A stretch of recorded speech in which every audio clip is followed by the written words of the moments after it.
Hey, everybody, welcome back to Just a Girl Talking Trash. I'm your host, and today we are talking about something that is deeply personal to me. What is really like being a woman in waste and environmental leadership roles. Not the polished version. This is not a LinkedIn version, not the girl boss version people like to post online. I am talking about the real version, the nitty gritty, the version where you walk into a room and immediately realize that you are the only woman there. The version where you have to prove yourself before anyone even learns your name. The version where people assume you're too emotional, too soft, too aggressive, too young, too loud, too quiet. Somehow all of that at the same time. And if you're listening to this right now and you've ever worked in construction, waste, trucking, environmental services,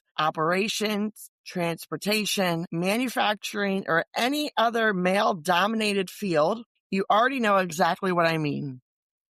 This episode is for the women who are exhausted from carrying pressure nobody ever really wants to talk about.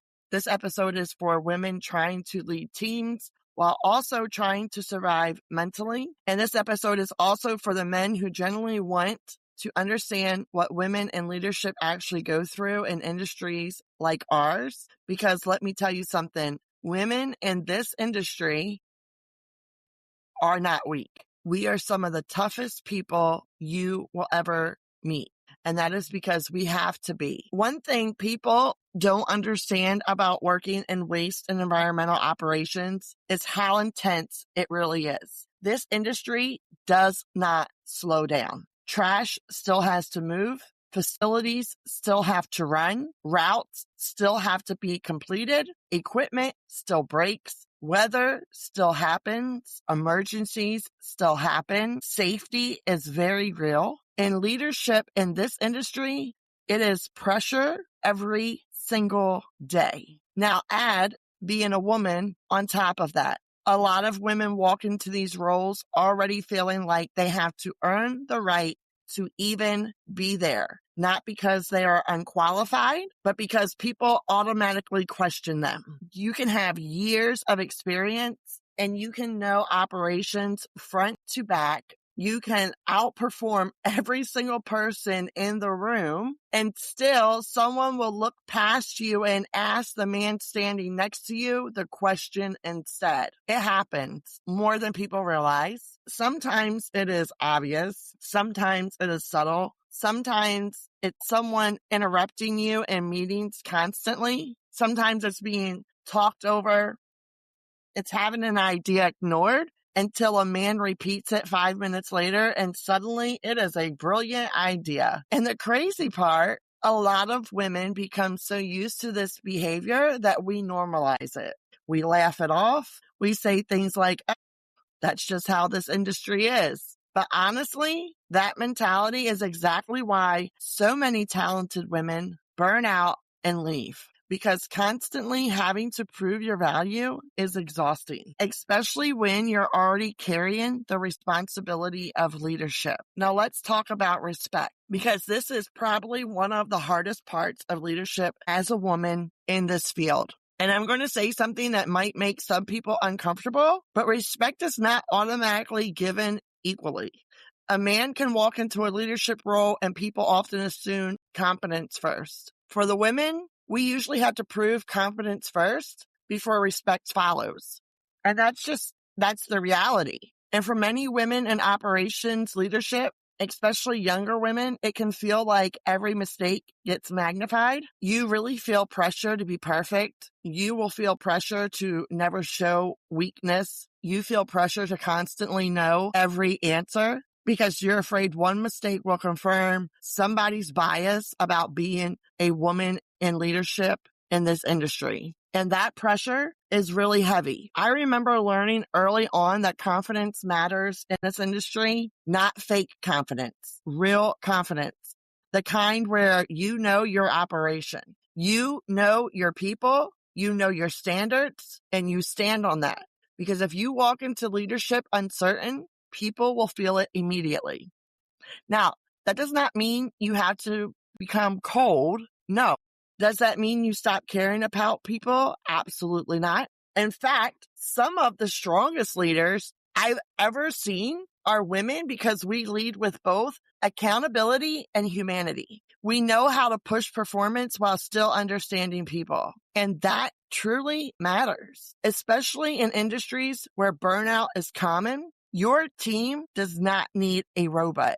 They need a leader. There's a difference. And I think women bring emotional intelligence into leadership in ways that are incredibly valuable, even though those skills are often underestimated. Being able to communicate clearly, being able to de-escalate conflict, being able to read a room, being able to build trust, those are leadership skills, and these are real ones. One of the hardest parts of leadership is balancing people with performance, because operations does not care if you're tired. The work still has to get done. And when you're leading an environmental services or waste management or landfill or transfer station, you're balancing so many things at one time. You are balancing the safety aspect of it, compliance, production, staffing shortages, equipment issues, customer complaints, deadlines,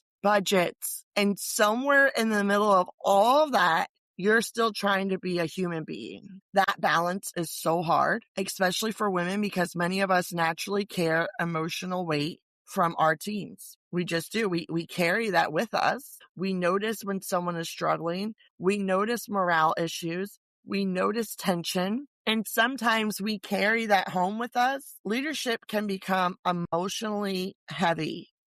I was at a place of employment that was literally 3 minutes from where I lived.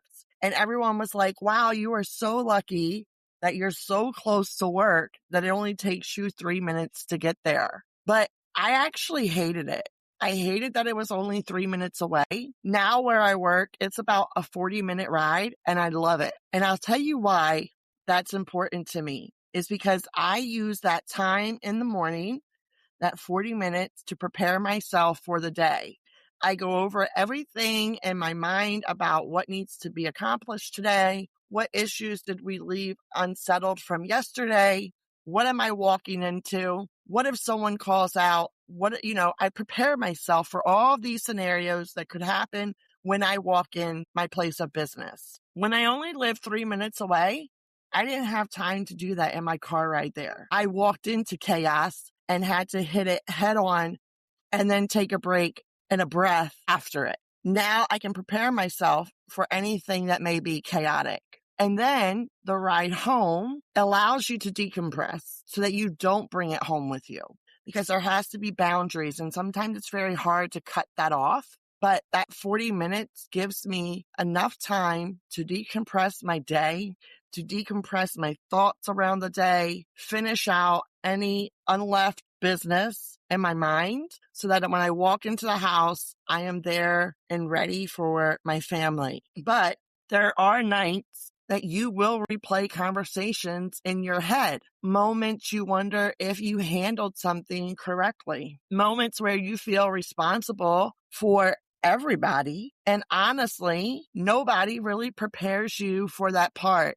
That is never talked about in the interview process. That is never talked about usually amongst leadership in general conversation, especially if you're not in leadership already. So you would miss out on some of those conversations. But people teach you operations. Your management team can teach you the KPIs. They can teach you the systems, but they don't teach you how emotionally demanding leadership can become, especially when you actually care.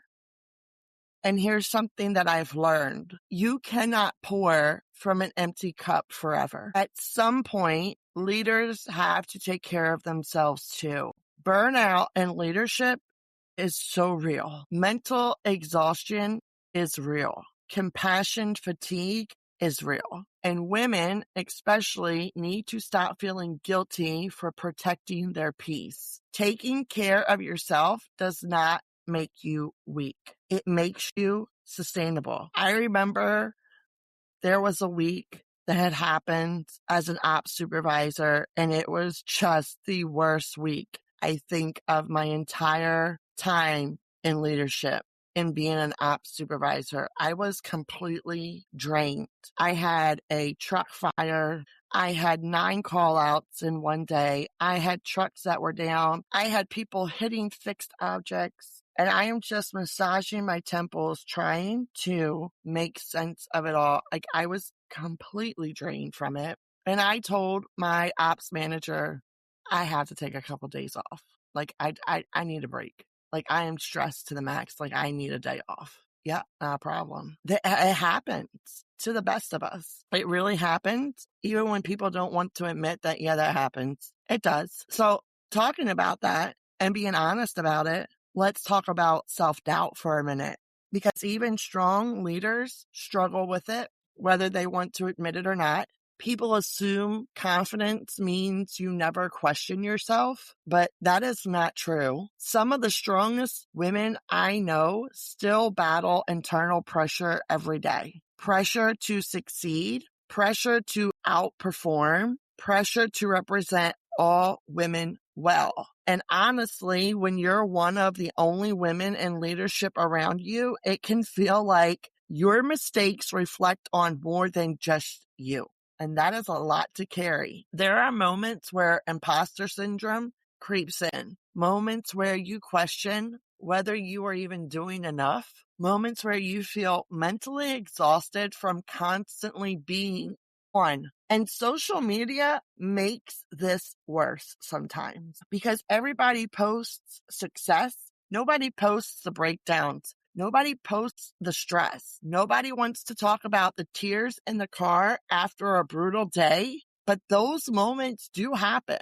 And I think we need to normalize talking about them, because leadership is not about pretending to have it all together all the time. Leadership is about continuing forward even when things are difficult. And one thing I want women listening to understand is you do not have to become less feminine to become respected. You do not have to become hard to become strong.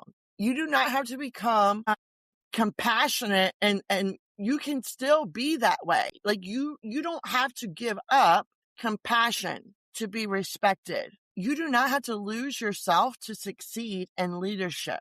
You can be kind and still hold people accountable. Sometimes I think they miss that part, that you can still be kind and hold people accountable. I actually have better opportunities of holding people accountable because I am kind to them, because I don't yell at any of my frontline team. I don't talk down to them. I use keywords like, wow, I really thought better of you, and I'm so disappointed in your behavior. And that there hits them in the gut. It is such a low blow to them, but it's easier saying that. It has more of an impact by saying something of that nature than to cut them down. So yes, you can still be kind, be out there with your team, know your team, and hold them accountable. You can be feminine and still lead powerfully. Never let anybody convince you otherwise. And I'm going to say this before we end this episode. At the end of the day, why do you keep showing up? Why do women continue entering industries that challenge us constantly? Because we belong here, because representation matters, because little girls need to grow up seeing women in hard hats, in operations, in environmental leadership, in executive roles, and in industries people once said we couldn't handle. And because this industry needs diverse leadership. Different perspectives matter. Different leadership styles matter. And honestly, some of the strongest operational leaders that I have ever met are women who had to fight for every opportunity they got. To every woman listening, your voice matters. Your experience matters. Your leadership matters. Even on the hard days, especially on the hard days. Thank you so much for listening to episode 2 of Just a Girl Talking Trash. And if this episode spoke to you, share it with another woman in leadership or someone who needs to hear the reality behind what women in this industry face every day. And remember, real talk, real industry, real women, and I will see you on the next episode.